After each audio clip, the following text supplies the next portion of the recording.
Papa Dudut. Hindi lahat ay naniniwala sa milagro dahil hindi naman lahat ay naniniwalang may Diyos. Isa po ako sa mga taong ganon ang mindset noon. Mas naniniwala ako sa siyentipikong eksplanasyon kesa sa mga haka-haka na wala namang patunay. Ako po si Zara, 35 years old at isang business owner. Atheist ang tawag sa mga katulad ko. Mga taong hindi naniniwala sa may kapal o sa anumang uri ng Diyos dahil ang tingin namin sa mga ganong bagay pawang supernatural lamang o kababalaghan katulad ng mga multo. Lumaki kasi ako sa isang pamilya kung saan ay kayod kalabaw ang mga magulang namin. Sa sobrang busy nila sa pagtatrabaho para mabuhay lang kami magkakapatid ay hindi na nila kami nagabayan at naalagaan ng mas maayos. Dahil doon ay hindi na rin nila naipakilala sa amin ang konsepto ng relihiyon. Never pa nga akong nakapasok sa simbahan simula pagkabata ko, maliban na lamang noong naging flower girl ako noong kinasal ang tito ko. Napag-aralan din naman namin ang tungkol sa relihiyon noong nag-aaral pa ako pero nang mga panahong yon ay hindi na ako naniniwala sa mga kwentong yon. Katulad lamang sila ng mga bayani ng nakaraan na para sa akin ay hindi na importante sa buhay natin sa ngayon. Ganon akong mag-isip noon, Papa Dudut. Ngayon ay kinakahiya ko na ang bersyon kong yon dahil sarado ang pag-iisip ko noong bata-bata pa lamang ako, Papa Dudut.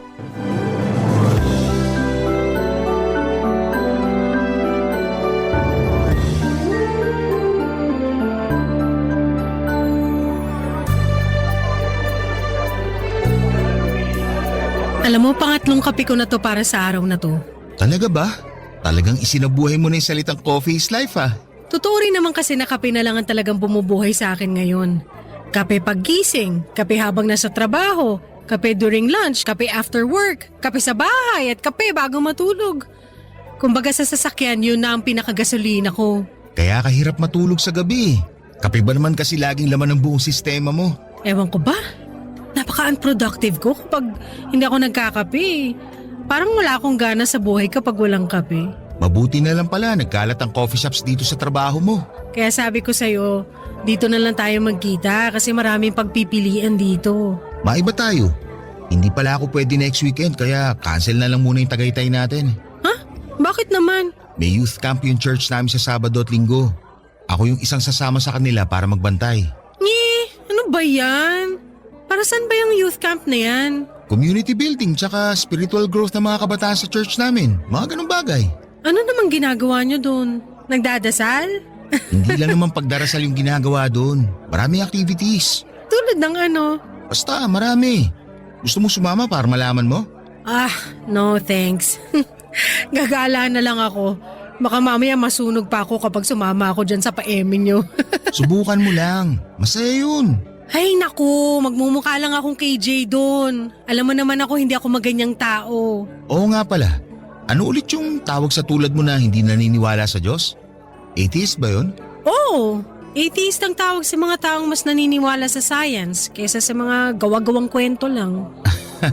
Okay. Oh, bakit? Magsisimula na naman ba tayo magdebate tungkol dyan? Hindi kita urungan. Wag na. Matatalo ka rin naman eh. Natalo ka nga nung huling nagdebate tayo. Hindi excuse me. Pero bakit?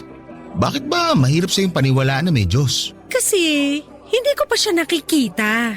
Ni isa sa atin, 7.7 bilyong tao sa mundo wala pang nakakakita sa Diyos na tinutukoy nyo. So kung hindi mo pa nakikita, hindi ka talaga maniniwala? To see is to believe, sabi nga nila, di ba? Bakit yung hangin? Hindi mo naman nakikita pero naniniwala kami hangin. Kasi nararamdaman ko na may hangin. May hangin na dumadampi sa katawan ko kahit na hindi ko yun nakikita. Yung utak mo, nakita mo na ba? Hindi pa. Ibig sabihin, hindi ka rin naniniwala na may utak ka. Siyempre naniniwala ako kasi proven na ng mga scientist na ang bawat tao may utak. Hindi mabubuhay ang isang tao nang walang utak. Common sense na lang yun. Sige, may punto ka naman. Bigay ko na yun sa'yo. Diba? Sabi ko sa'yo matatalo ka lang eh. Balang araw, darating din tayo sa panahon na mapapatunayan ko sa'yo na may Diyos. Hindi ko ipipilit. Dahil alam kong si Lord na mismo ang gagawa ng paraan para makilala mo siya. Sabihin mo, PM na lang niya ako kung ready na siya magpakilala. Ikaw talaga. O bakit? Uy, huwag ka ma-offend ah. Hindi naman sa pinaglalaroan ko yung paniniwala mo. Nirerespeto ko naman na may kanya-kanya talaga tayong paniniwala. Binibiro lang kita. Alam ko naman yun. Tagal na natin magkasama. Hindi na bago to sa akin. Gets kita tsaka alam ko rin naman na gets mo ako. Oo naman. Gets na gets kita. Hindi rin naman ako gagawa ng ikaka-offend mo. Alam mo namang susuportahan pa rin kita kahit sa anong bagay eh. Matagal ko na ang kaibigan si Troy Papadudut. Siya ang masasabi kong most trusted at most loyal na kaibigang nakilala ko. Pinagkakatiwalaan ko siya sa lahat ng bagay kahit na magkasalungat ang paniniwala naming dalawa. Nirerespeto ni Troy na hindi ako naniniwala noon sa Diyos. Na sinasamba niya at ganon din na nirerespeto ko ang pagiging relihiyoso niyang tao. Lumaki kasi si Troy sa isang pamilya na makadiyos. Bata pa lamang siya ay naituro na sa kanila ang mga salita ng Diyos. Sa katunayan, nakwento nga sa akin na laking Sunday school daw siya. Kaya naman noong tumanda siya, bawat desisyon na ginagawa niya sa buhay ay nakabase sa mga pangaral na makikita sa Biblia. Kung ano ang tama at mali, bawat galaw nga nito bago kumain, bago magbiyahe, pagising at bago matulog ay palagi siyang nagdarasal. Ganon kalawak ang pananampalataya niya sa Diyos. Hindi ko nga alam kung papaano kami nagtagal bilang magkaibigan. Lalo na't gano'n na magkaiba kami ng paniniwala. Siguro dahil alam namin ang boundaries ng bawat isa at nirerespeto namin kung anuman ang mga ito. Ang mahalaga ay wala kaming ibang natatapakang tao at higit sa lahat ay nagsosuportahan kami sa anumang bagay na gusto namin gawin kahit nataliwas ito sa paniniwala namin. Katulad na lamang noong nag-visita iglesia si Troy. At dahil wala siyang kasama, ay ako ang nakasama niya sa pagbisita sa iba't ibang simbahan sa Norte, Papadudut.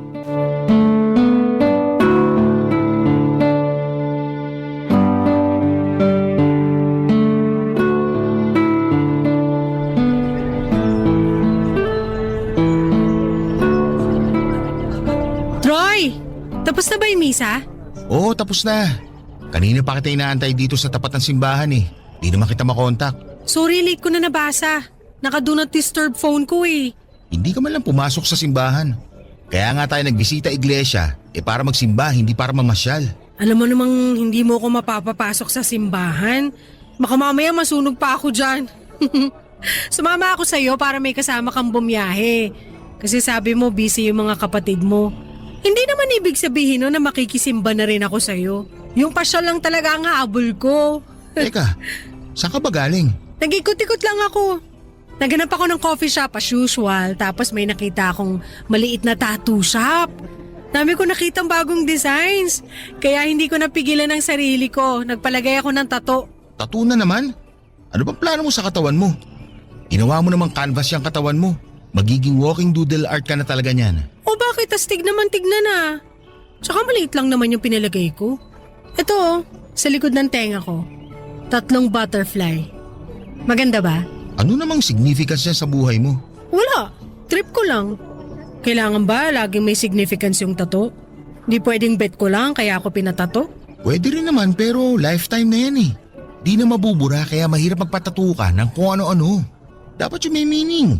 Something na worth it para sirain yung balat mo. Grabe naman yung sirain yung balat. Ba't ang hilig yung i-down yung mga tato? FYI, yung mga ninuno natin, tad-tad din ang tattoo yung katawan nila noon. Oo nga, pero yung tattoo naman nila may kinalaman sa kultura. Basta. My body, my rules. Actually, hindi sa'yo yung katawan mo. Ha? Kanino naman? Huwag mo sabihin sa Diyos na naman. Oo, totoo naman. 1 Corinthians chapter 6 verse 19 to 20.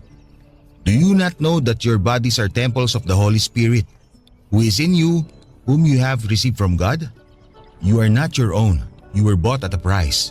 Therefore, honor God with your bodies. Yan ang sabi sa Biblia. Hindi mo pag-aari ang katawan mo, kaya hindi mo hawak ang desisyon dyan. Ang eme mo naman. Gagawin ko kahit anong gusto kong gawin sa katawan ko. Wala na magagawa yung leader nyo dyan. Meron. 1 Corinthians chapter 3 verse 16 to 17. Don't you know that you yourselves are God's temple and that God's Spirit dwells in your midst? If anyone destroys God's temple, God will destroy that person. For God's temple is sacred and you together are that temple. Ay, tigil-tigilan mo ako sa mga ganyan. Sumasakit ulo ko sa'yo. Alam mo, Troy, nagiging nagger ka na. Katulad ka na ng nanay ko. Kaya nga nila ako pinalayas kasi hindi ko sila sinusunod eh. Ika-4 na utos. Igalang mong yung ama't ina. Ewan ko sa'yo. Oo, ako na yung demonyo. Ako na yung masusunog sa impyerno. Ikaw na yung santo. Ang cute mo talaga kapag naiinis. Ang ganda-ganda ng mood ko eh.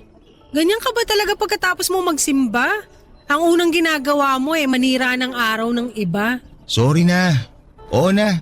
Hindi na kita papangaralan tulad ng nanay mo. Baka mamaya, layasan mo rin ako. Kaya wag mong ubusin pasensya ko. Pero in fairness, maganda naman. Bagay sa iyo yung tattoo mo. Ako na magbibigay ng significance niya sa tattoo mo. Sige, ano? Freedom, tsaka beauty. Ay, pasok nga. Pero 3 to eh. Ano pa yung isa? Ano pa ba pwede? Freedom, beauty, and resilience. Resilience? Bakit naman resilience? Kasi, katulad ng mga butterfly, mabilis silang maka-adapt sa paligid nila despite the challenges. Marami silang struggles na pinagdaanan bago naging maganda. Yun na lang din isasagot ko kapag may nagtanong sa akin kung bakit may butterfly tattoo ako sa tenga. Tara na, may 6 na simbahan pa tayong pupuntahan. O sige, ako naman magdadrive ngayon. Papadudot, alam kong nasabi ni Troy ang mga bagay na yon sa akin dahil ako kasi yung tipo ng tao na naniniwala sa kasabihang YOLO o you only live once. Isang beses lang tayong mabubuhay sa mundong ito, kaya naman lahat ng mga bagay na gusto kong gawin ay ginagawa ko talaga. Katulad na lamang sa katawan ko. Tatad ako ng tattoo at piercing sa katawan. Puno ng tribal tattoos ang kaliwang braso ko. Pati na rin ang mga binti ko. Meron din akong tattoo sa leeg, likod at bandang dibdib. Maliban naman sa magkabilang tenga. Meron din akong piercing sa pusod, ilong at dila. May ilan din akong ipinapa-enhance sa mukha. Nagpatangos ako ng ilong at nagpabawas ng pisngi. Pagdating naman sa relasyon ay never ako nagkaroon ng serious relationship. Ang nasa isip ko kasi noon ay masyado pa akong bata para sa commitment. Gusto ko pang enjoyin ang buhay ko. Kaya kapag nagkakaroon ako ng lalaki sa buhay ko ay karaniwang hookups at flings lamang ang mga ito. Naranasan ko na rin noong magkaroon ng girlfriend dahil trip ko lang. Tuwing weekends naman ay lagi akong nagbabar hopping kasama ang mga katrabaho at kaibigan ko. Marami kaming favorite spot sa Makati kung saan ay suki na kami papadudot. Ganon na nga ang naging buhay ko. Simula nung namuhay akong mag-isa papadudot. Pero kahit na ganoon, ayaw man minsan ni Troy sa lifestyle ko dahil katulad nga ng sinabi niya ay masyado na akong liberated. Nanatili pa rin siyang kaibigan ko dahil na rin siguro sa history namin. Minsan na rin kasi ako niligawan ni Troy pero dahil hindi ko pa sineseryoso ang pakikipagrelasyon noon ay friendzone ko siya dahil ayoko siyang masaktan. Papadudod sa buhay kong yon na puro pasarap ay biglang nagbago. Pagdating ng taong 2022. Barangay Love Stories. Barangay Love Stories. Tipikal na araw lang dapat yon para sa akin. Sabado kaya nasa labas ako at nagiinom kasama ang mga kaibigan ko. Kababalik lang noon ng tinatawag na new normal. Pagkatapos lumuwag ang restrictions sa Manila, gawa nga ng pandemic. Ang dapat na chill inuman lang namin ay nauwi sa matinding walwalan dahil isa sa mga kaibigan namin ang malapit ng ikasal. Inabot kami noon ng hanggang 3:00 ng madaling araw. Nung pauwi na kami ay pinagbawalan na ako ng mga kaibigan kong mag-drive na mag-isa dahil nakakainom na ako. Pero nagpumilit akong umuwi dahil nakapagpahinga naman ako ng 1 oras noon. Kumain pa kasi kami sa labas ng breakfast at nakahigop din ako ng mainit na sabaw kaya medyo nawala na ang tama ko ng mga oras na yon. Habang nagdadrive pa uwi ay hindi ko namalayan ang isang lalaki na bigla na lamang tumawid sa kalsada. Mabilis ang patakbo ko noon dahil madaling araw na at wala akong masyadong kasabayang sasakyan. Iniwasan ko ang lalaki pero hindi ko na nakontrol ang manibela. Dumiretso ako sa pader ng isang building. Sobrang bilis ng mga pangyayari. Ang sumunod na naalala ko na lamang ay ang biglang pagbukas ng airbag ng sasakyan ko matapos akong mabangga sa pader. Hindi ko alam kung umiikot ba ang mundo ko noon dahil nakainom ako o dahil napalakas ang tama ng airbag sa mukha ko. Basta ang rinig ko na lamang noong mga time na yon ay ang hiyawan ng mga taong rumesponde sa akin. Gising ako pero hindi ko maigalaw ang katawan ko noon. Ramdam ko pa kung paano ako nilabas mula sa kotse ko at sinakay sa stretcher.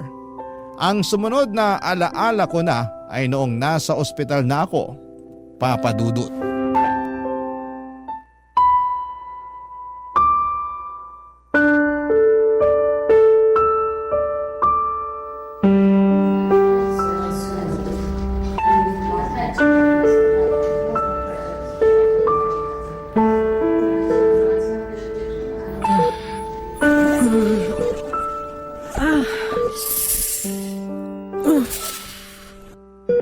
Troy?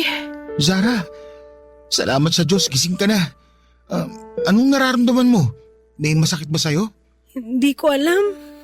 Basta masakit ang buong katawan ko ngayon. Naaalala mo pa ba kung ano yung nangyari? Oo. May iniwasan akong lalaki tapos hindi ko na nakontrol yung sasakyan. Sabi ko naman sa'yo, huwag ka magdadrive ng nakainom eh. Hindi naman ako lasing nung nag-drive ako eh. Kahit na, nakainom ka pa rin. Pinagalitan ko nga yung mga kasama mo kagabi. Dapat hindi ka nila hinayaang mag-drive. Wala silang kasalanan. Pinigilan din naman nila ako. Ako lang talaga yung nagpumilit. Ang tigas din naman kasi minsan ng ulo mo eh. Nay, ikaw ba yan? Nagiging nagger ka na naman katulad ni nanay. Papagalitan talaga kita. Lalo na't buhay mo yung nalagay sa panganib. Kahit ano pang sabihin mo, papangaralan talaga kita dahil sa nangyari. Ano bang sabi ng doktor? Buo pa rin ba tong katawan ko? Wala naman ba akong injury? Wala kang injury. Walang butong nabali. Wala kang natamong sugat. Puro galos at pasalang. Milagro nga yung nangyari. Kasi kung makikita mo lang kung ano itsura ng sasakyan mo ngayon, parang niyuping lata. Totoo yata talaga yung horoscope ko na suswertehin ako ngayong taon. Ayaw mo maniwala sa Diyos tapos sa horoscope naniniwala ka. Hindi naman ako naniniwala sa mga ganon. Saktong nabasa ko lang yun sa feed ko ng bagong taon. Ay naku Zara, ewan ko sa'yo. Grabe ka, pinag-alala mo ako.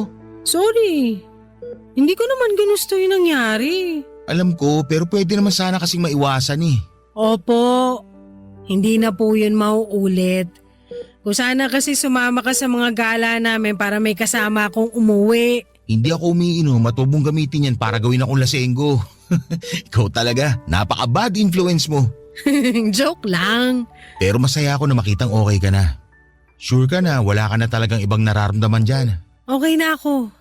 Para lang akong binugbog yun yung nararamdaman ko ngayon. Mamaya magra-rounds ulit yung doktor.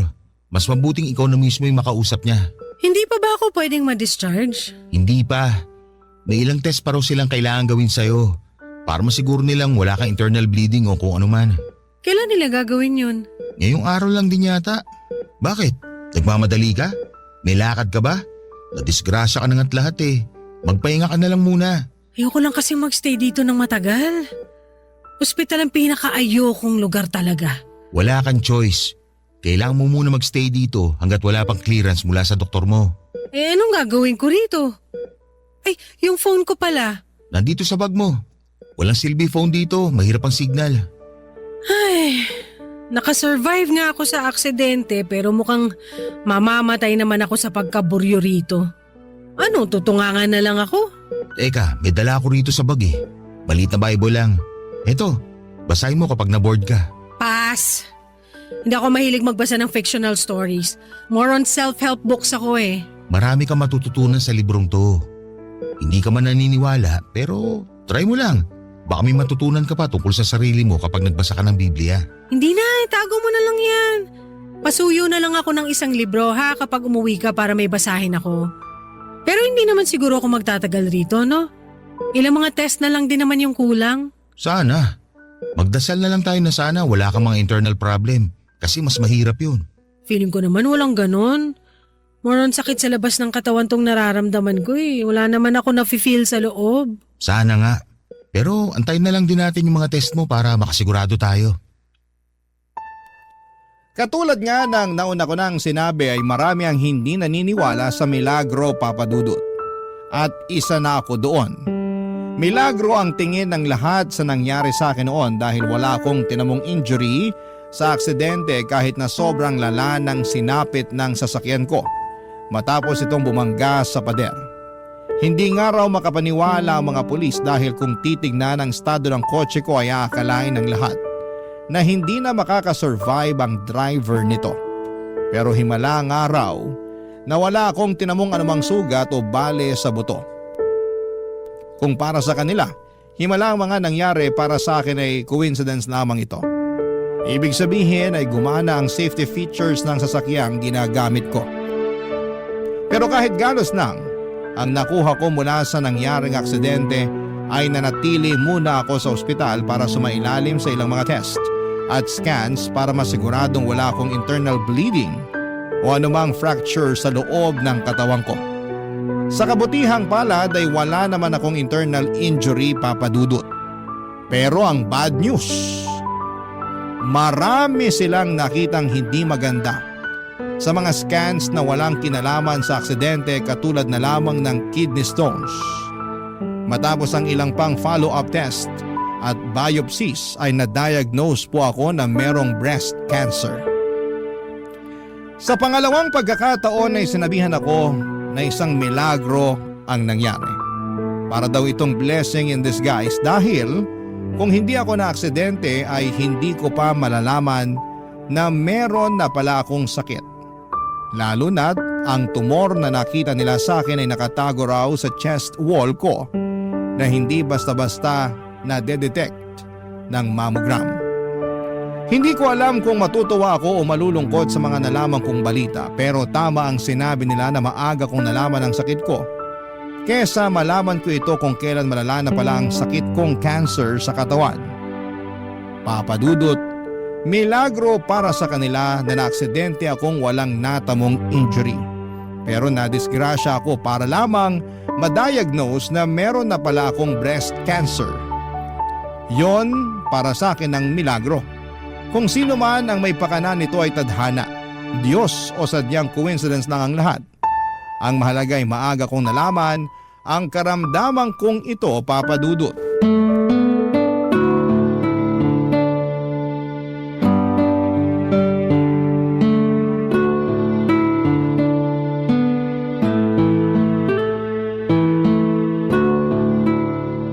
Ready ka na?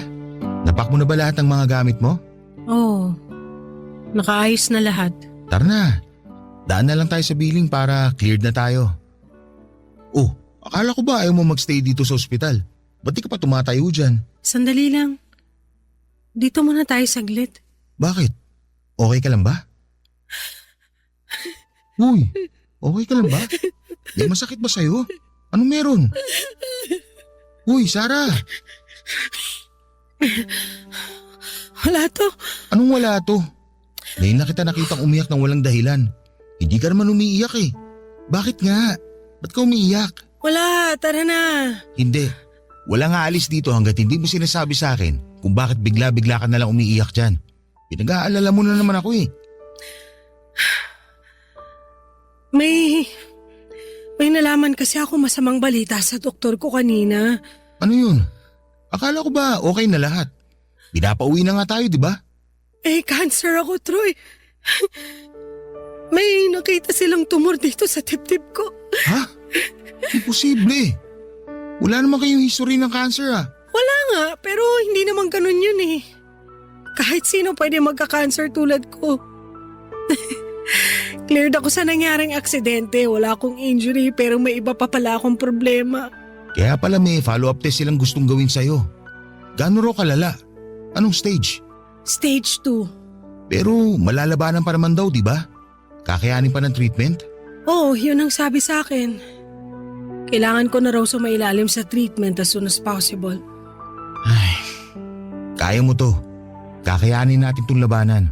Magtiwala lang tayo sa Diyos. Troy, naniniwala ka ba sa milagro? Oo naman. Nakasaad yan sa Biblia. Marami ng milagrong nagawa ang Diyos. Marami siyang taong napagaling. Mga taong naniniwala sa kakayahan niya. Simula nung naaksidente ako, ilang beses na akong nasabihan na milagro tong nangyari sa akin. Pero saan banda? Milagro na nabuhay ka mula sa aksidente. Milagro na wala kang natamusugat na maaari mo ikamatay o ikabaldado. Milagro na nakita ng mga doktor yung sakit mo sa hindi naasahang pagkakataon. Yung mga yun ba, hindi pa ba sasapat sa'yo na milagro yun? Aaminin ko yung mga nangyari sa akin. Naging eye-opener yon para sa akin. Pero kung yung mga nangyaring yun ay kagagawan ba ng Diyos o hindi, hindi ko alam eh. Basta ang alam ko lang, may sakit ako ngayon at hindi ko alam kung malalampasan ko ba to o hindi. Malalampasan mo to. Alam kong kaya mo tong labanan. Magtiwala ka lang. Saan? Sa Diyos? Ipagkakatiwala ko sa Kanya tong buhay ko? Magtiwala ka sa sarili mo, sa mga doktor na tutulong sa'yo malunasan tong sakit na to. At kung kaya, magtiwala ka rin sana sa Diyos. Kahit na hindi ka naniniwala sa Kanya, subukan mo lang. Ewan ko. Bahala na. Alam na ba to ng pamilya mo? Ng nanay mo? Hindi pa. May plano ka bang sabihin sa kanila ang totoo? Ipapaalam ko rin naman sa kanila yung sakit ko. Ayoko rin namang tsaka na lang nila malaman ng totoo kapag patay na ako. Mas maganda na masabihan ko sila. Baka sakaling may chance pa kaming magkabati. Sure ako, hindi ka matitiis ng mga magulang mo. Lalo na ngayong may pinagdadaanan ka. Tara na, umuwi na tayo. Gusto ko nang mapag-isa. Sige, amin na yung bag mo. Ako na magbubuhat. Salamat. Papadudot agad-agad akong sumailalim sa treatment. Mahirap ang mga sumunod na buwan para sa akin dahil hindi pala simple ang sumailalim sa mga ganong klase ng treatment. Hihigupin ito hindi lang ang lakas mo, kundi pati na rin ang mental na kapasidad ng isang tao. May punto nga noon na parang gusto ko na lamang mag-give up dahil parang hindi nakakayanin ng katawan ko ang pinagdadaanan kong treatment noon.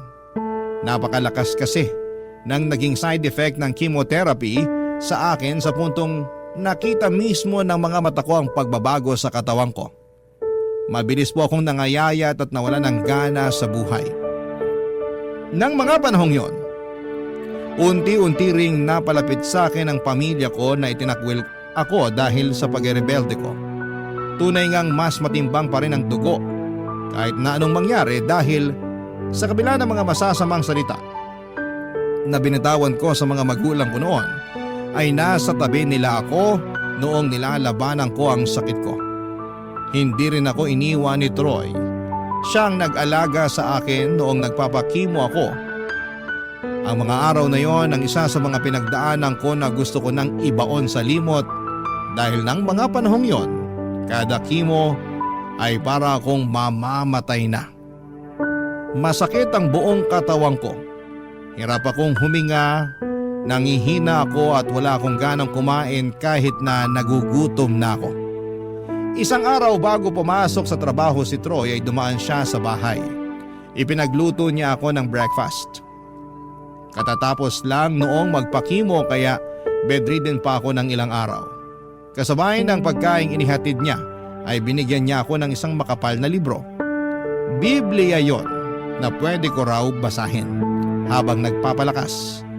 At dahil bored ako noong araw na yon ay binuksan ko ang Biblia na ibinigay ni Troy na baling ang tingin ko sa isang Bible verse na siyang bumago sa buhay ko at paniniwala, Papa Dudut. Barangay Love Stories. Barangay Love Stories. But if I do them, though you do not believe me, believe the works, that you may know and believe that the Father is in me, and I in Him. John 10 verse 38. Yan ang kauna-unahang Bible verse na nabasa ko sa Bibliyang ipinahiram sa akin ni Troy noon. Saktong-sakto yon sa pinagdadaanan ko noon para sa isang taong hindi naniniwala sa Diyos. Simula noon, tuwing natatapos ang session ko ng chemo ay Bible ang binabasa ko habang nagpapalakas ako.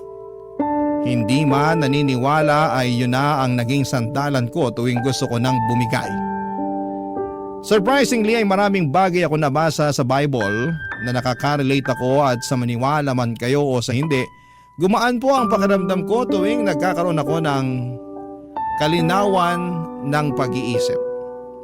And for the first time tuwing sobrang nangihina ang katawan ko at totally drained na ang pag-iisip ko dahil mag-isa lamang ako noon sa bahay kapag busy si Troy at mga kamag-anak ko sa trabaho ay sinusubukan kong magdasal. Hindi ako marunong magdasal, Papa Dudut. Hindi ko alam kung may tamang form ba ang pagdarasal. Kung nakaupo ba, nakaluhod ba, magkataklob ang mga kamay, nakayuko o nakatingala. Basta ang ginawa ko na lamang ay kinausap ko si Lord. Sinabi ko po sa kanya ang lahat ng mga bagay na hindi ko na kayang gawin. Sinabi ko rin sa kanya mga bagay na gusto ko pang makamit at maranasan. Tuwing ginagawa ko yon ay gumagaan ang pakiramdam ko, Papa Dudut. May isang beses nga noon na sobrang sakit na ng nararamdaman ko pagkatapos ng chemo at ang tanging nasasambit ko na lamang ay ang paghingi ng tulong sa Diyos. Na sana'y malampasan ko na ang pinagdadaanan ko. Sa mga panahong yon, isang bagay ang na-realize ko. Napakalaking tulong din pala ng tiwala at pananampalataya lalo na sa mga panahong wala kang ibang makakapitan. Ang realization na ito ang ibinahagi ko kay Troy noong minsang mag-overnight siya sa bahay para bantayan ako, Papa Dudut.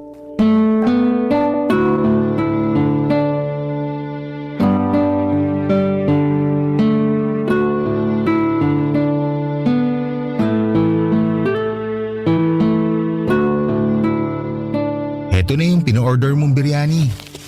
Ikaw na lang kumain yan? Hindi na pala ako gutom? Ano? Ang konti lang na kinain mo kaninang lunch tapos hindi ka kakain ngayon? Hindi pwede. Kailangan mo kumain para lumakas ka. Nabasa ko sa internet, habang kinikimo raw, hindi dapat ipakain sa pasyente yung mga paborito nalang pagkain. Huh? Bakit naman? Kasi once na gumaling kami, hindi na namin makakain ulit yung mga paborito namin. Kasi ipapaalala lang nun yung mga paghihirap na pinagdaanan namin habang nagpapakimo. Kung alam mo lang yung hirap na pinagdadaanan ko. Gusto kong kumain. Ang dami kong cravings pero kapag isusubo ko na yung pagkain, naduduwal ako. Sinusuka ng bituka ko yung pagkain.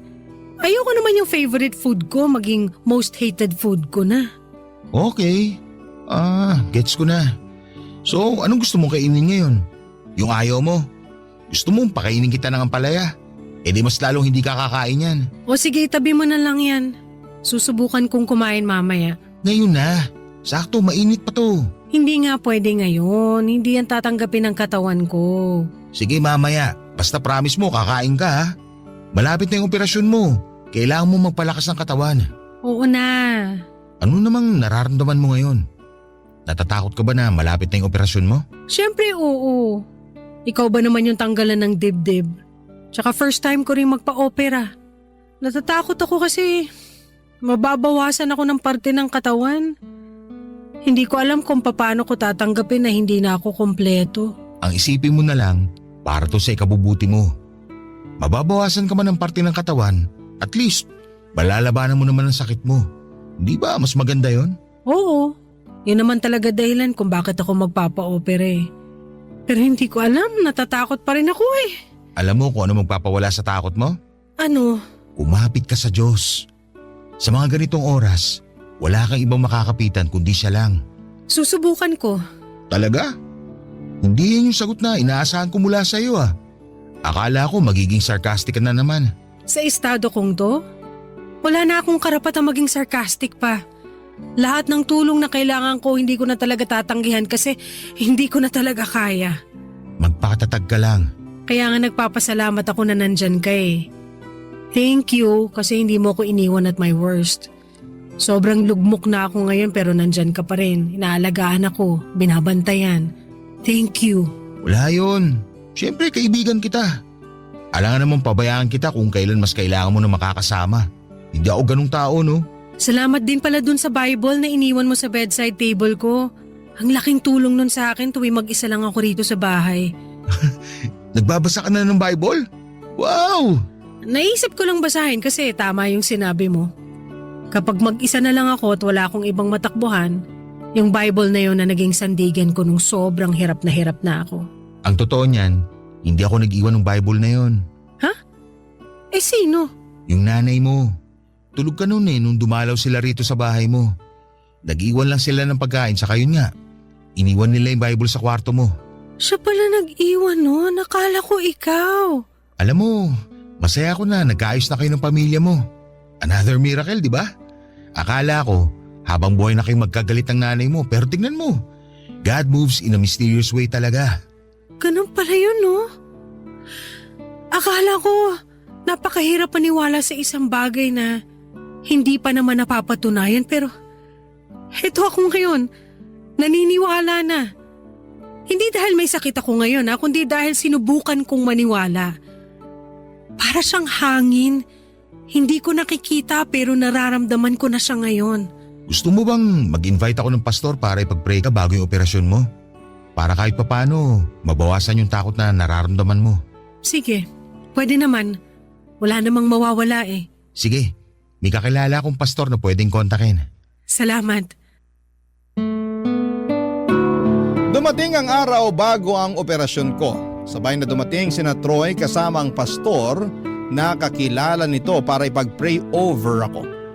Akala ko ay dadasalan lamang ako ng pastor na yon para magkaroon ako ng successful surgery pero sa halip na magdasal agad ay nakipagkwentuhan muna siya sa akin. Kinilala niya ako at ipinakilala niya rin sa akin ang sarili niya.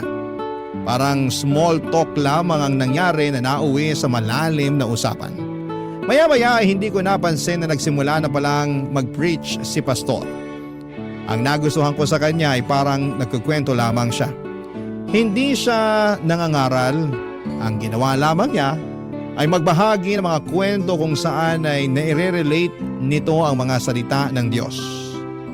Napag-usapan namin ang tungkol sa acceptance of the higher power, pati na rin po ang tungkol sa tulong na nagagawa ng matinding pananampalataya at pagtitiwala sa Panginoon. Noong nagsimulang magdasal si pastor ay unti-unting bumuhos ang luha ko.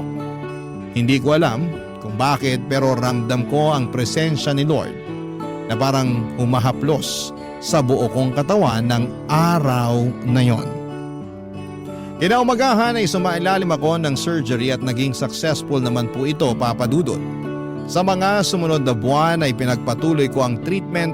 Habang nagpapagaling ay sinamahan ako ni Troy na magpunta sa church ni Pastor kada linggo.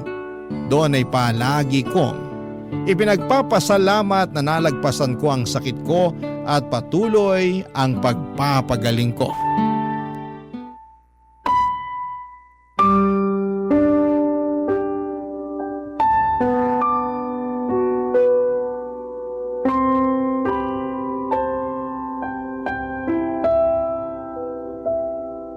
Medyo napahaba ang sermon ni pastor kanina. Oo nga pero ang ganda ng mga sinabi niya. Sobrang nakarelate ako. Prayer of faith. Dati hindi ko ginagawa pero simula nung natuto akong magdasal, para bang ang gaan-gaan lagi ng feeling ko. Kontento na ako sa bawat araw ko kasi feeling ko blessed na ako by His presence. Kaya nga ako, chill lang lagi. Kasi alam kong araw-araw tayong ginagabayan ng Diyos. Hindi lang tayo na marunong kumilala sa Kanya, kundi sa lahat ng tao dito sa mundo. Naniniwala man sa kanya o hindi. Kung mamimik ko lang siguro yung old Zara na hindi naniniwala sa Diyos, ako mismo ang magpapatotoo sa kanya kung gaano kahalaga ang pananampalataya, lalo na sa mga oras ng paghihirap. Hindi ko makakalimutan yung parting yun ng buhay ko. Sobrang lala ng mga araw na yun na gusto ko mang kalimutan kasi napakasalimuot, pero hindi ko gagawin yun dahil yun yung mga time kung kailan ko nakilala si Lord. May mga araw no na hindi ko na alam kung paano pa ako magpapatuloy. Kaya nga sabi ko sa'yo, kapag wala ka na matakbuhan, bumikit ka lang at magdasal. Kaya lang minsan, tsaka lang tayo nakakaalala kapag wala na tayong choice. Kapag wala nang makakatulong sa problema natin. Tsaka lang natin naaalala si Lord kapag sobrang bigat na nang nararamdaman natin. Totoo yan. Minsan nakakalimutan natin yung pananampalataya natin kapag hindi pa natin nararamdaman na may mabigat tayong pasanin. Kapag bagaan ang buhay, may mga taong nakakalimot magdasal. Tapos, saka na lang natin siya matatandaan kapag may dumating na matinding pagsubok sa buhay natin. Buti hindi siya nagtatampo, no? Na tsaka lang siya nilalapitan kapag no choice na talaga. Ang totoo niyan, hindi nagtatampo si Lord na tulad nating mga tao. Instead, may malasakit siya sa ating lahat. Ang gusto lang niya para sa atin, magkaroon ng payapa at ligtas na buhay. Kahit na nagkakamali tayo or nakakagawa ng kasalanan. Paano naman yung mga tulad ko noon na hindi naniniwala sa Diyos? Hindi pa rin siya nagtatampo. Pero gumagawa siya ng aksyon. Nagre-respond siya sa mga maling aksyon at choices ng mga tao. Nagbibigay siya ng consequences para iparealize sa atin na, uy, medyo nakakalimot na tong isang to ah. Minsan, may mga ginagawa siya para ipaalala sa atin na nandyan lang siya. Tulad nung nangyari sa aking aksidente? Oo, katulad nga nun. Kaya sana, huwag nang tumigil yung pananampalataya mo sa Diyos. Sana tuloy-tuloy na to. Makakaasa ka na hindi na magbabago faith ko sa Kanya. Tinulungan niya ako kaya ang tangi may babalik ko na lang sa Kanya ay yung paniniwala, pananampalataya at papuri sa ngalan niya. Ang weird, hindi ka ganito magsalita nun eh. Oo nga eh. Kung naririnig lang siguro ng past self ko, nakailang irap na yun sa akin. Pero totoo yung mga sinabi ko. Lalo na ngayong may natanggap ako magandang balita. Magandang balita? Ano yun? Nasa remission stage na ako! Talaga? Oo, sabi ng doktor. Undetectable na raw ang cancer cell sa katawan ko. Uy, congrats! Ibig sabihin ba nito, wala ka ng cancer? Hindi pa totally, pero NED na. No evidence of disease ang tawag nila sa nangyari. Pero hindi ibig sabihin nun wala na akong cancer. May mga natitira pang cancer cells sa katawan ko pero sobrang liit na lang na hindi na siya nadidetect. Congratulations pa rin na na-survive mong cancer. To God be the glory talaga. Salamat! Salamat sa Diyos! Sige, dahil dyan, manlilibre ako ng lunch ngayon with Anli Coffee. Okay na ako sa lunch. Nagkape na ako kaninang umaga eh. Uy, totoo ba to? Ngayon ko lang nagpasakape ah. Binabawasan ko na rin yan. Too much of something is bad for your health nga, di ba? Tsaka papunta na tayo sa gluttony niyan eh kapag napasobra sa mga pagkain. Siyang tunay. Ano, tara na? O sige, let's go! Papadudot, marami na po ang mga nagbago simula nang nangyari yon sa akin. Masasabi kong healthy na ulit ako at hindi lang physically kundi spiritually. Natuto na akong alagaan ang sarili ko hindi dahil takot akong mangyari ulit ang nangyari noon, kundi dahil inirerespeto ko na ang katawan ko at buhay na pinahiram sa akin. Hindi na ako katulad ng dati na palainom at kung kani-kanino nakikipagrelasyon. Natutunan ko ng igalang at mahalin ang sarili ko.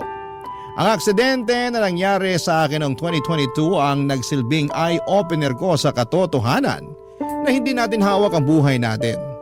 Iyon ang naging patunay sa akin na may mga milagro ngang nangyayari sa mundong ito at hindi ito coincidence lamang. Sa ngayon, papadudot ay masasabi kong masaya na ako sa buhay ko, mas masaya kesa noon dahil nakamit ko na ang contentment na matagal ko nang inaasam.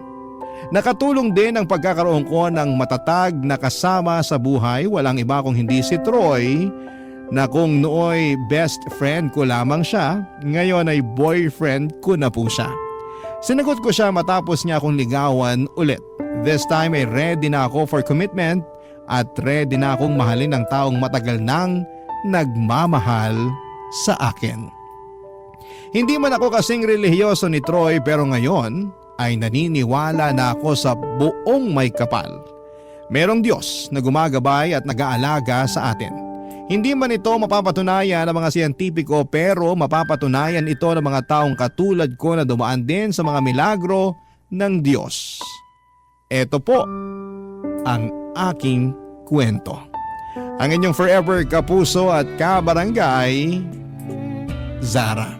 Dear Papa Dudut, magandang araw po sa inyo at sa mga kabarangay nating panatiko ng Barangay Love Stories.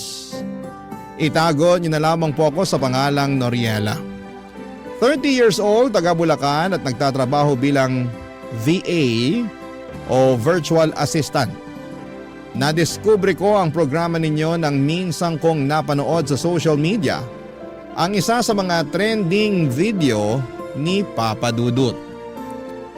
Simula noon ay na-curious na akong pakinggan ang programa ninyo at masasabi ko na nagustuhan ko talaga ito. At simula noon ay wala na akong pinalampas na episode maparadyo man o sa online. Pero katulad ng mga letter sender ninyo sa Barangay Love Stories ay sumulat din ako sa inyong istasyon upang ihingi ang payo sa sitwasyon na pinagdaraanan namin ng boyfriend at kinakasama kong si Gio. Kaunting background muna sa amin ha. Nagkakilala kami taong 2022 at nag-live-in pagkalipas ng 5 buwan naming magkarelasyon. Sa loob ng mga panahong yun hanggang nitong January 2025 ay masasabi kong masaya naman kami at kontento. Wala pa kaming anak na pareho naming ginusto kasi sinusulit pa namin ang buhay na kami pa lamang dalawa ang magkasama, Papa Dudut.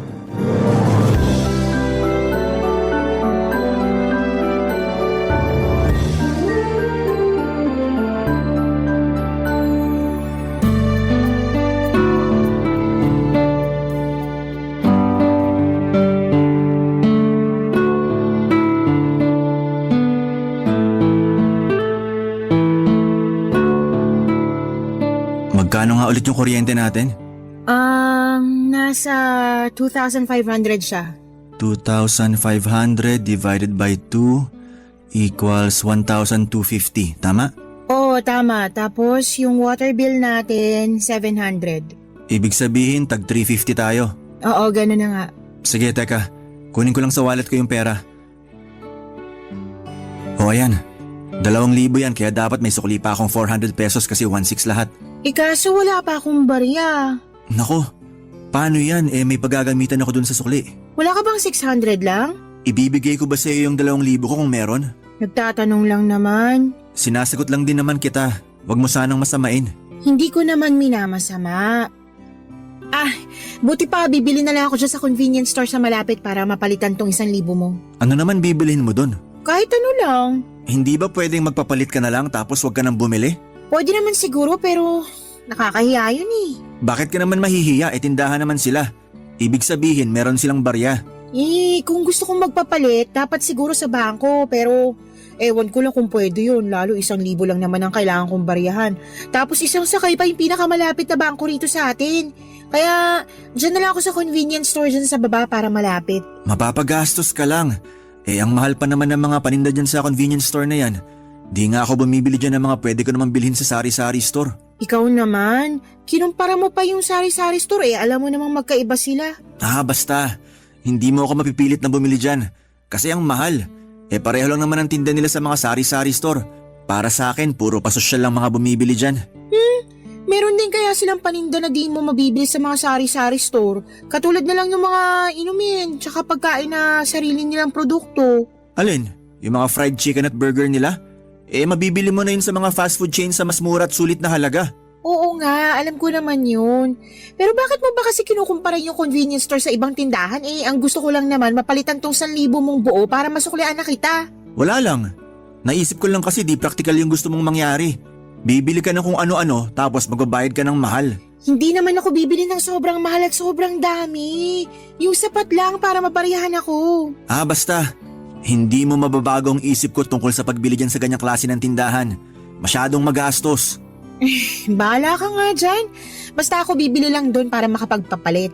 Tsaka tipid na rin sa oras dahil yung mga sinasabi mong sari-sari store, fast food, tsaka bangko, malayo rito sa lugar natin. Bahala ka na nga sa buhay mo.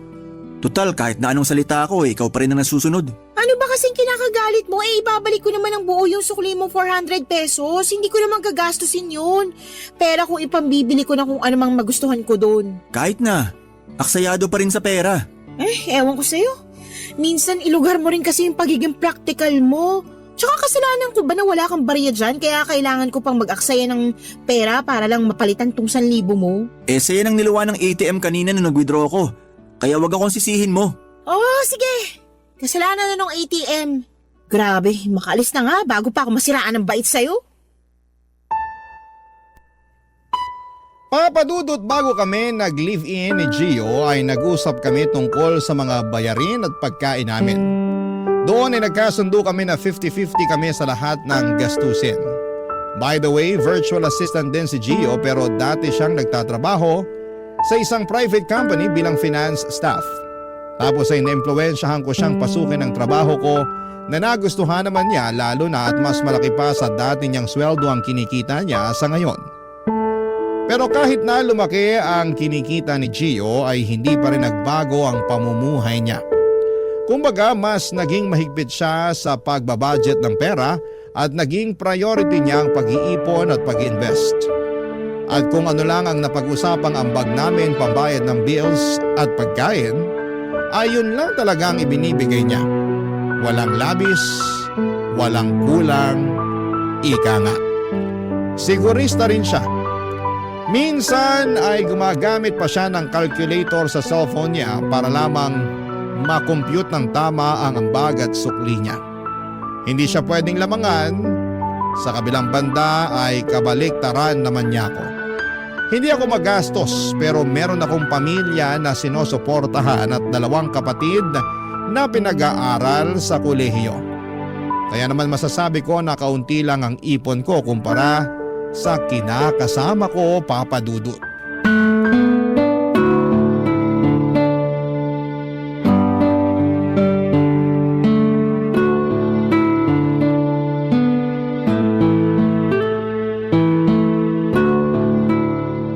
So, ayun nga, binili sa akin ng Jowa Bells ko tong bracelet na to. Silver to ha, tunay kaya hindi makati sa balat. Ah, wow, ang ganda naman. Maganda talaga yan, saka may earrings din siyang binili sa akin. Set yan, may necklace rin kaso hindi ko na muna sinuot. Ha? Bakit? Sayang naman. Sa sunod ko na yun susuot, medyo nagmamadali na kasi ako kanina dahil late na ako sa usapan natin. Nakakahiya naman sa'yo kung masyado kitang paghintayin ng matagal, no? Sa bagay, kasi ikaw na talagang pagbabayarin ko nitong kinain natin pag sobrang late ka na ng dating. Ikaw naman, parang hindi naman tayo mag-BFF. May nag-text oh, basahin mo, baka importante. Ah, sige, sandali. Sino yan, mama mo? Chismosa lang. Miss ko na rin si tita. Miss ka na rin niya, pero... Ay, hindi si mama nag-text kundi ang magaling kong boyfriend. Aba, may diin sa magaling na boyfriend. Kilala kita eh. Usually, nanggigigil ka kay Gio pag sinasabi mong ganyan. Hindi yung gigil na natutuwa ka, kundi yung gigil na naiinis na para bang gusto mong lamukusin ang mukha niya. Medyo. Ano bang sabi sa text? Pinapaalala niya yung bayad ko sa binili niyang sabon sa akin last time. Di ko pa kasi nabibigay sa kanya kailangan na raw niya. Ha? Magkano ba yun? 68 pesos lang naman. 68 pesos lang tapos parang hindi na siya makatulog dahil doon? Medyo. Kaya nga naiinis ako kasi kailangan pa akong i-text para lang doon. Nung nakaraan nagtalo kami. Kasi sinabihan niya akong magastos. Kasi gusto kong bumili sa convenience store para lang mabaryahan yung 1,000 niya. May sukli kasi siyang 400 pesos. Dahil saktong 2,000 papel yung binigay niyang paambag sa kuryente tsaka tubig namin. Atat na atat kunin yung sukli kasi may paggagamitan daw siya. Nagkataon pa namang may period ako noon. Ay, sister, kahit na wala akong period, pero kung ako nasa posisyon mo, maiinis din talaga. Baka nga siya papaghanapin ko ng papalit para sakto yung maibayad niya. Ay nako, alam mo, may pagkaano rin yung boyfriend mo eh. Ano? Basta, Hindi ko mapangalanan, pero pansin ko talaga na sobrang kuripot niya. Like, OMG, kagaya niyang 68 pesos na sabon. Akala mo hindi ka niya girlfriend kung umasta eh. Pwede namang hindi niya na yung singilin sa'yo. Ayoko rin namang nagpapabili sa kanya, kaya nag-i-insist pa rin ako na bayaran. Oo nga, pero isa ka ring ano eh. Ano na naman? Gaga. Bakit naman ako naging gaga? Gaga ka naman talaga kasi. May ganyan kang attitude na ayaw mong nagpapabili. Oo, alam kong kumikita ka ng sarili mong pera, pero mag-boyfriend-girlfriend naman kayo para palagi maghati sa lahat ng bayarin at bibilhin. Hindi ba pwede na yung isa nakakalamang kahit kaunti? Pwede naman kasi ako ganun sa kanya. Ayaw kasi niya na ginagastos ang sarili niya, kaya ako na lang gumagastos para sa kanya. Tapos pagdating sa'yo, grabe makakwenta. Human calculator lang ang peg. Hindi naman siguro sa ganun. Ganun yun, in denial ka lang. Tingnan mo nga jowa ko, panay bili sa akin ng kung ano-ano, tapos hindi pa ako kinukwentahan. Di katulad ng jowa mong masyado. Ay, buti pa wag na natin pag-usapan si Gio kasi baka masira lang mood ko. Buti pa nga eh, baka di mapakalian sa utang mong 68 pesos sa kanya. Ay, pabayaan mo siya. Babayaran ko na lang pag-uwi, lalo wala namang laman yung e-wallet ko. Di naman siguro niya yung ikakamatay. Malay mo. Hoy! Eme lang, ikaw naman.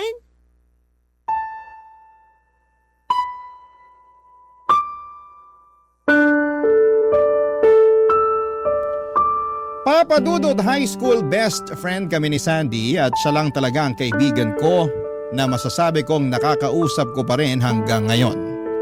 Nasa isang lugar lang din naman kami at madalas pang magkumustahan sa chat. Marami naman kami sa circle of friends namin noong high school pero ilan sa mga kabarkada namin ay busy na sa sarili nilang buhay. Pero kapag may pagkakataon ay nagkikita naman kami to catch up. Tungkol naman doon sa sinabi ni Sandy na kuripot daw si Gio, sa totoo lang ay hindi yon ang unang beses na tinawag niyang ganon ang kinakasama ko. Nung una ko ngang narinig yon na lumabas sa bibig niya ay kulang na lamang ay magpanting ang mga tenga ko. Siyempre ayaw ko nang sinasabihan ng negatibo si Gio dahil boyfriend ko yung tao. Pero dahil kilala ko ring prangka si Sandy at naniniwala akong wala naman siyang masamang intensyon. Kaya niya nasabi yon, ay napag-isip-isip ko nga na baka in denial lang talaga ako. At meron ngang katangian si Gio na nakita ni Sandy na hindi ko pa nare-realize ng mga panahong yon. Papa Dudut. Barangay Love Stories. Barangay Love Stories. Papa Dudut, noong nagkakilala kami ni Gio ay masasabi ko na siya talaga ang pinakasimpleng tao sa lahat ng pinakasimple sa buong mundo. Alam ko na medyo OA naman yon pero siya kasi yung tao na kung hindi pa talaga nasisira ang gamit niya ay hindi pa rin bibili ng bago. Nangihinayang daw kasi siya lalo at pwede naman niyang tiyagain at pakinabangan pa. Naalala ko nga noon na sobrang pudpod na talaga ng tsinelas niya. Yung bang tipong natutusok na ang mga paa nito sa bato kapag suot yon. Pero dahil hindi pa naman pigtas at butas ay ayaw niya talagang i-let go. May isa pang insidente na lumang-luma na ang wallet niya at butas-butas na rin yon. Pero dahil pamana raw sa kanya yon ang tatay niya ay ayaw niyang palitan. Kaya lang nang dahil sa wallet na yon ay nawala ang isa niyang mahalagang ID dahil nahulog na lang nang hindi niya namamalayan noong minsang kinuha niya ang nasabing wallet sa kanyang bulsa. Kaya nga para mapalitan na niya yon ay binilhan ko na lamang siya ng bagong wallet. Pero imbes na magpasalamat sa akin ay naggalit pa siya dahil gumastos pa raw ako ng pera. Dapat tinabi at inipon ko na lang daw ang pinambili noon, Papa Dudut.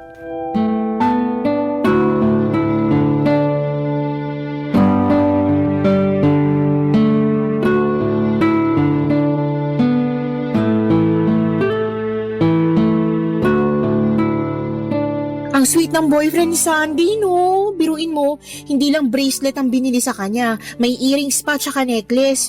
Grabe, nakakatuwa naman. Anong nakakatuwa dun? Gastos lang yun. Anong gastos lang yung pinagsasabi mo dyan? Luho lang kasi yun.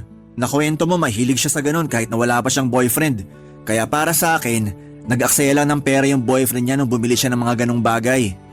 Sobra naman yung gastos para naman kay Sandy yun. Baka nakakalimutan mong boyfriend niya yung tao. Tsaka kahit na maraming alahas si Sandy, alam kong na-appreciate niya ng husto yung regalo ng boyfriend niya.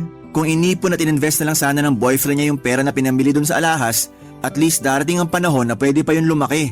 Gets ko naman yung point mo at gustong mangyari, pero ako ba nagigets mo? Sa tingin ko kasi hindi Lahat na lang para sa'yo gastos. No wonder hindi mo kumabilhan ng kahit man lang bulaklak na plastic tuwing may okasyon kasi para sa'yo gastos lang yun. Bakit naman napunta sa atin ang usapan? Wala lang, naisip ko lang. Ayusin mo nga yung pag-iisip mo. Kung ano-ano na lang pumapasok sa utak mo na walang kakwenta-kwentang bagay. Sinisi mo pa ako na di kita mabili ng bulaklak. Akala ko ba hindi ka mahilig dun kasi nabubulok lang din naman.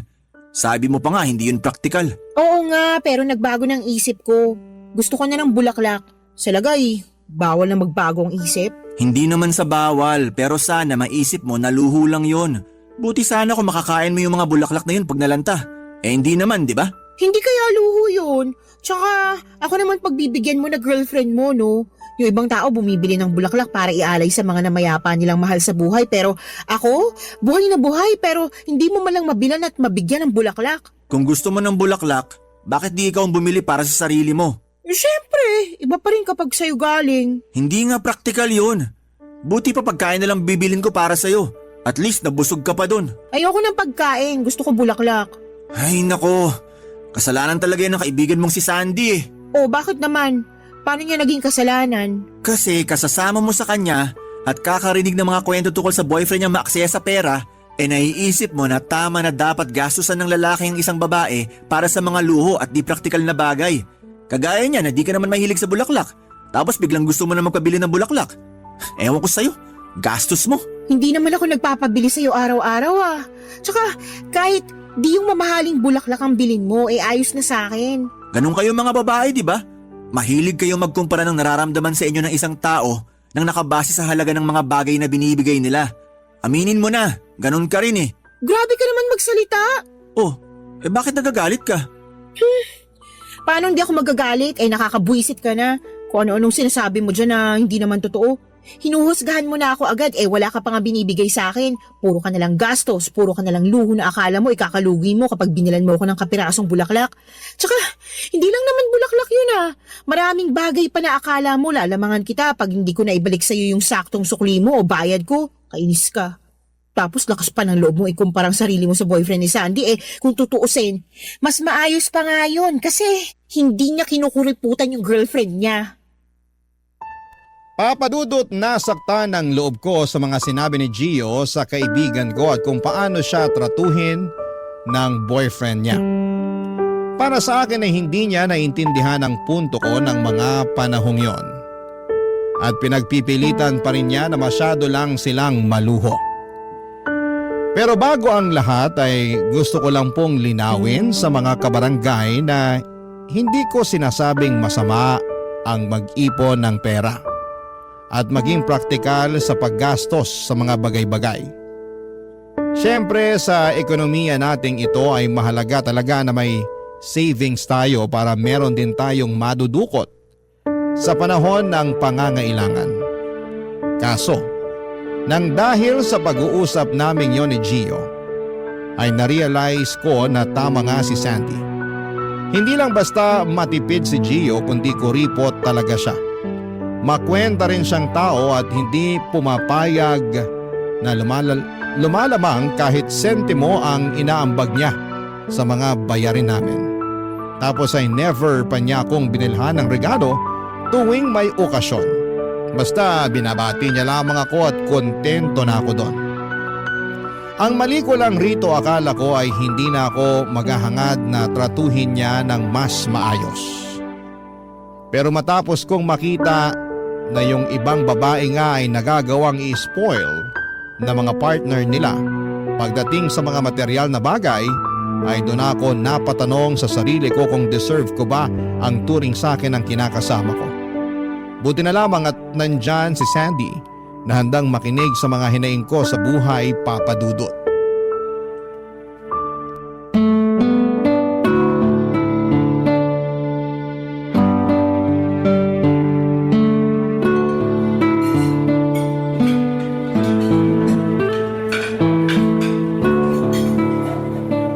Sobra naman sa masyadong makwenta. Kung ako ikaw, hindi ko matatagalan yung ugali ng Gio na yan. Nakakalurke.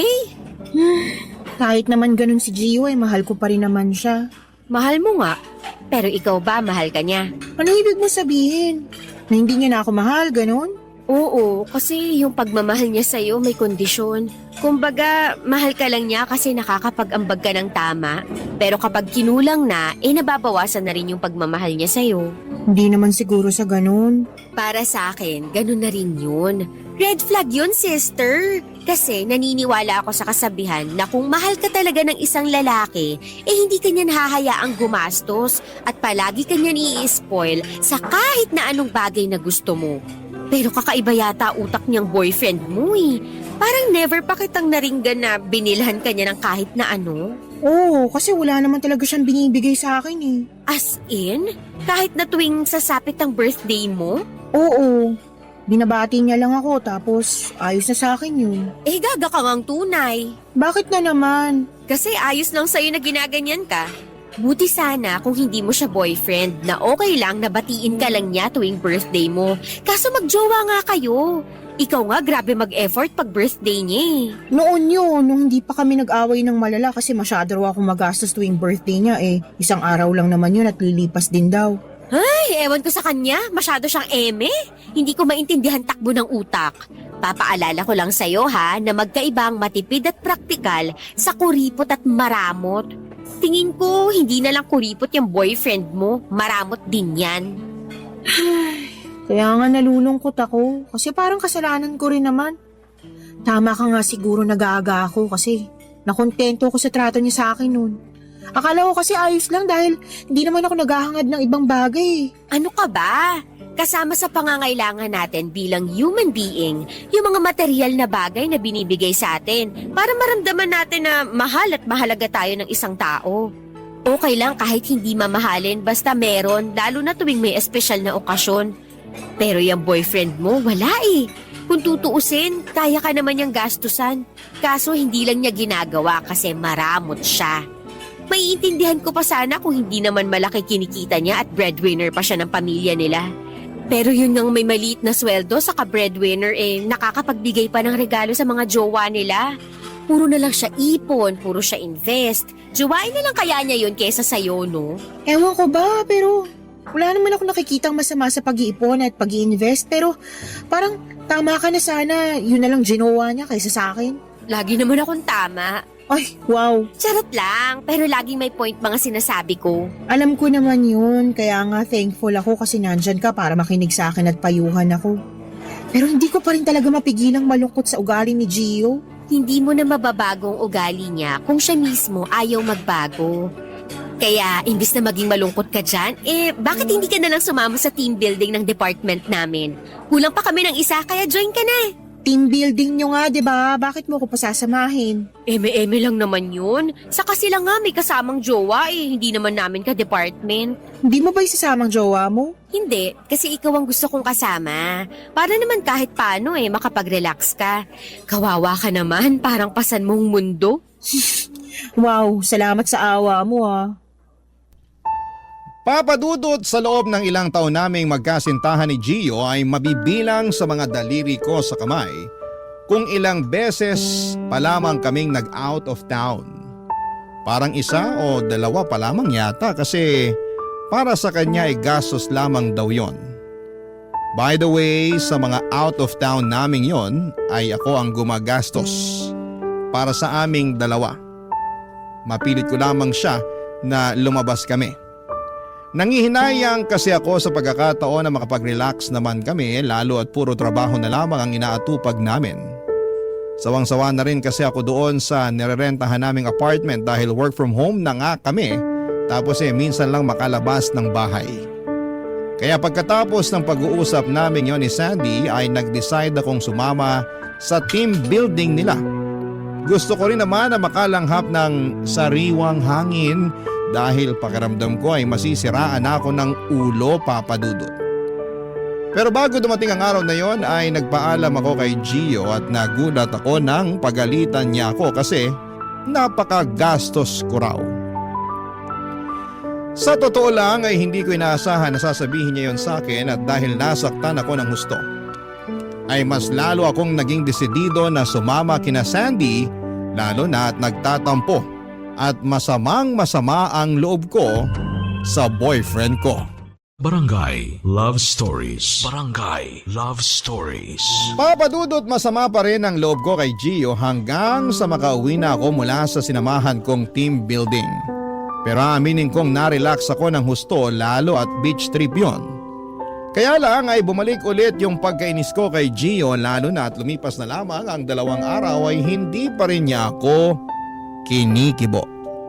Gusto niya yatang patunayan sa akin na walang mali sa mga sinabi niya noong pinagalitan niya ako bago matuloy ang alis namin ng kaibigan ko. Ewan. Hindi ko alam kung mataas lang talaga ang pride niya o sadyang bato na ang puso niya. Kaya nga, dinalasan ko ang pagsama at pakikipagkita kay Sandy para naman ma-divert sa ibang bagay ang atensyon ko. Doon ko nga na-realize na meron pa palang ibang buhay sa labas ng 4 na sulok ng nirerentahan naming apartment.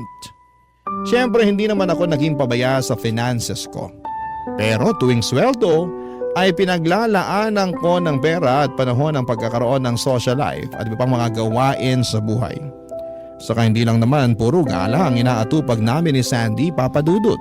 May pagkakataon na sinasamahan ko siyang umattend ng mga seminar tungkol sa flower arrangement, pottery at pagbibake ng cake na masasabi ko na na-enjoy ko ng husto.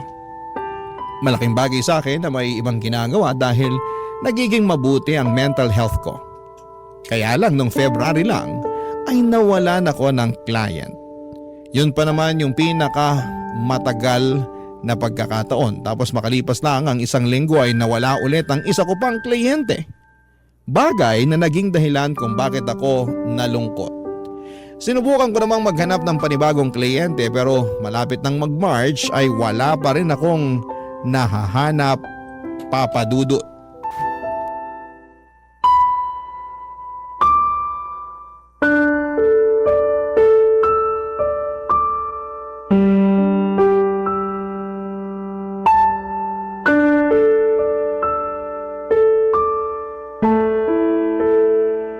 Nakakainis naman. Hanggang ngayon wala pa rin ako nakukuha ang kliyente. Paano na to? Tiyagain mo lang, makakakuha ka rin. Sinatsaga ko naman pero nakaka-frustrate pa rin eh. Tapos nagsabay-sabay pa yung mga gastusin. Maiba tayo. Ano yun? Speaking of mga gastusin, sa darating na mga bill natin sa March may mayaambag ka ba? Ha? Ang sabi ko, kung may mayaambag ka. Kasi alam mo naman na hati tayo sa mga bayarin natin sa bill, di ba? Pati na rin sa grocery na malapit na rin maubos. Oo nga, kaya lang baka hindi mo na ako makapagbigay. Bakit naman? Kasi said na ako. Wala pa akong trabaho ngayon tapos alam mo namang gumastos din ako ng malaki dun sa operasyon ng tatay ko. Kaya nga nasabi ko na nagsabay-sabay pa yung mga gastusin ko sa pagkawalan ko ng trabaho. Paano yan? Alangan ako lang sumagot ng parte mo sa ambagan natin. E di parang ang unfair naman nun sa akin. Anong unfair? Girlfriend mo naman ako. Magiging unfair lang yun kung magka-roommate lang tayo. O ngayon ginagamit mo pa yung relasyon natin. Hindi ko ginagamit ang relasyon natin pero wala ka na ba talagang konsiderasyon? Kasi kung meron mauuna mong maisip na tulungan muna ako, na alalayan muna ako lalo na ngayong gipit pa ako sa pera. Kaya ka lang naman gipit sa pera kasi masyado kang magastos. Anong sinabi mo? Ang sabi ko masyado kang magastos kaya ka gipit. Sabihin mong hindi, bago ka mawala ng mga kliyente, panaisama ka dun sa kaibigan mong isa ring magastos. Puro kayo gala, puro kayo kain sa labas, puro kayo gastos. O ngayon, anong nangyari? Nganga ka na lang dyan kasi wala ka na mahuhugot sa oras ng pangangailangan. Tapos isasangkalan mo pa ako para sagutin ang mga bayarin at pagkain natin kasi said na said ka na dyan. Teka lang. Pwede bang pumreno ka muna kasi nakakasakit ka na eh. Sobra naman yata yung mga pinagsasabi mo kasi una sa lahat, alam ko bang mawawalan ako ng kliyente? Pangalawa, para sabihin ko sa'yo, may ipon ako. Pero nasaid lang naman dahil naoperahan ng tatay ko. Malaki rin kaya ginastos ko dun, baka akala mo katiting lang ha? Pangatlo, grabe ka naman sa pagsasabi na masyado kaming magastos si Sandy. Buti pa nga yung kaibigan kong yun, nililibre ko pag lumalabas kami. Pero ikaw na naturingan pa man ding boyfriend ko, hindi ako ginagastusan. Totoo ngang sinabi ni Sandy na hindi ka lang kuripot, maramot ka pa't mapanumbat. Para sabihin ko sa'yo, Ano? Sasabihin mo na naman na praktikal ka, na matipid ka lang talaga, na ayaw mo gumastos sa ibang bagay na hindi naman mahalaga? Kung yan lang ang sasabihin mo, pwede bang manahimik ka na lang kasi paulit-ulit ka na eh. Gets ko naman pinupunto mo, pero sana ilugar mo yung pagiging matipid at praktikal mo. Akala mo ba madali sa akin na mawalan ng trabaho tapos maririnig ko pa sa'yo na unfair ako kung hindi ako makakapagbigay ng ambag ko para lang sa mga bayarin at pagkain natin? Sobra ka na, Gio! Sobra ka na sa pagiging maramot mo! ako pa talaga maramot at walang konsiderasyon dito? Totoo naman eh! Ngayon nakikita ko ng tunay mong kulay. Eh huwag kang mag-alala kasi mangungutang muna ako kay Sandy para hindi naman unfair sa'yo. Hiyang-hiya naman ako sa'yo.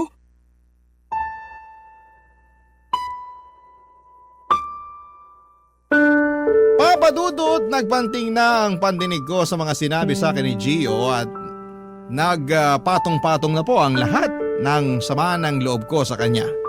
Hindi ko akalain na pagsasalitaan niya ako ng ganon lalo na at alam naman niyang may pinagdaraanan ako. At nagkataon pa talaga na sumabay ang pamilya ko noong nangangailangan sila ng perang pampaopera ni tatay matapos nitong maaksidente.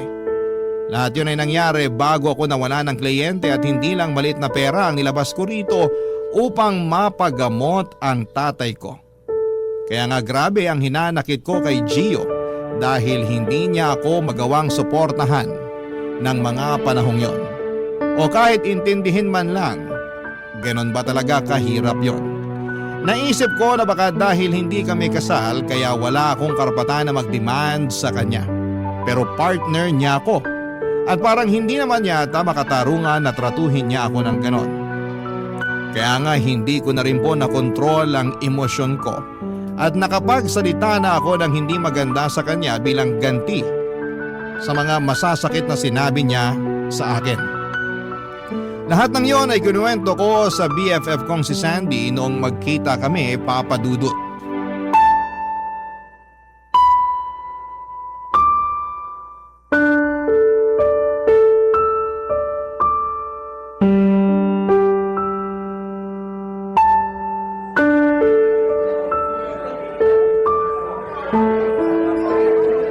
Grabe, nakaka-stress talaga yung jowa bells mo. Wala na sa hulog ang mga sinasabi. Oo nga eh. Imbis na suportahan ako, pinamukha pa sa akin na magastos daw ako kaya wala akong may ambag sa bills at pagkain namin. Sino ba kasi may sabi na 50-50 kayo dapat sa mga bayarin at pagkain? Siya! Pumayag na lang ako kasi may trabaho rin naman ako noon. Baliw pala siya eh. Parang hindi jowa trato niya sa'yo, parang roommate lang kasi kahit sinong matinong lalaki, hindi papayag na gumastos ng mas malaki sa pwede niyang i-provide ang girlfriend niya. Yung kakilala ko nga, pareho rin sila nagtatrabaho ng asawa niya pero ni sentimong butas, hindi siya naglalabas dahil sagot lahat ng mister niya. Naisip ko na baka dahil hindi pa kami mag-asawa kaya ganun lang niya ako tratuhin. Kasi, 'di ba, mag-asawa lang naman yung may karapatan sa pera at ari-arian ng bawat isa. Ay, hindi rin. Huwag mong bigyan ng katwiran ng pagiging maramot ng boyfriend mo. Saka ganyan na nga ugali niya ngayong di pa kayo kasal. What more na lang kung mag-asawa na kayo, di ba? Wala siyang provider's mindset. Ayaw niya lagi nang nalalamangan siya, kung tutusin, utang na loob niya sa'yo kaya siya naging virtual assistant. Tinulungan mo siya, di ba? Oo, saka ako rin nagturo sa kanya ng mga basic na pwede niyang malaman at magamit sa trabaho namin. Yun naman pala eh. Kahit yun man lang, tanawin niyang malaking utang na loob. Kasi kung hindi dahil sa'yo, malamang pinagtsatsagaan pa rin niya yung sweldo niya sa dati niyang pinapasukan. Ayoko naman nung ganun. Anong ganun? Yung isipin niya na may utang na loob siya sa akin kasi tinulungan ko siyang maging VA. Tsaka yun lang naman ang ginawa ko eh. The rest, siya nang nagtrabaho para makakuha siya ng kliyente at maging magaling sa ginagawa niya. Kahit na, hindi pa rin tama ang trato niya sa'yo. Kaya nga ang mahiwagang tanong, bakit ka ba kasi nagsistay sa taong kuripot at maramot, sister? Kasi kung ako ang tatanungin mo, dapat matagal ka nang nakipaghiwalay sa kanya. Wala kang future sa ganyang klase ng tao, sa true lang. Paano ko gagawin yun? Mahal ko nga siya. Mas mahalin mo ang sarili mo dahil hindi ka mabubuhay sa pagmamahal mo na yan para sa kanya. Ngayon pa nga lang na may pinagdaraanan ka, hindi ka man lang niya masuportahan o makonsidera. Wala na talaga. Ang baba ng emotional intelligence, nakakaloka. Sa totoo lang, hindi ko na alam ang gagawin. Okay naman kasi si Gio eh. Hindi nang bubugbog. Hindi lang naman sa pambubugbog ang pang-aabuso. Kaya nga meron ding tinatawag na emotional abuse, verbal abuse at mental abuse. Hindi ka nga pinipisikal ni Gio, pero bugbog sarado naman mental health mo sa kanya, kaya wala rin. Kung ako sa'yo, hiwalayan mo na siya. Kaya mo naman sarili mo eh. Saka nandito ako para back-upan ka. Ano pa't magkaibigan tayo para hindi kita tulungan, di ba? Salamat Sandy. Malaking bagay na nandyan ka kasi kung wala siguro akong napagsasabihan ng mga problema ko, ay, baka nasiraan na ako ng ulo. May boyfriend nga ako pero para namang tuod. Kaya nga eh, sarap sampalin ng kaliwat kanan para lang makasigurado akong hindi pa siya manhid. Grabe, ang bayolente mo naman. Sa true lang, pero gagawin ko talaga yon. Tandaan mo na hindi mo deserve na tratuhin ng ganyan ng taong mahal mo kasi para na rin yung sinabi ng harap-harapan sa'yo na hindi kanya priority at wala ka talagang halaga sa kanya. Kaya sana, pag-isipan mo yung mga sinabi ko, lalo na ngayon na nakita mo na ang totoong kulay niya.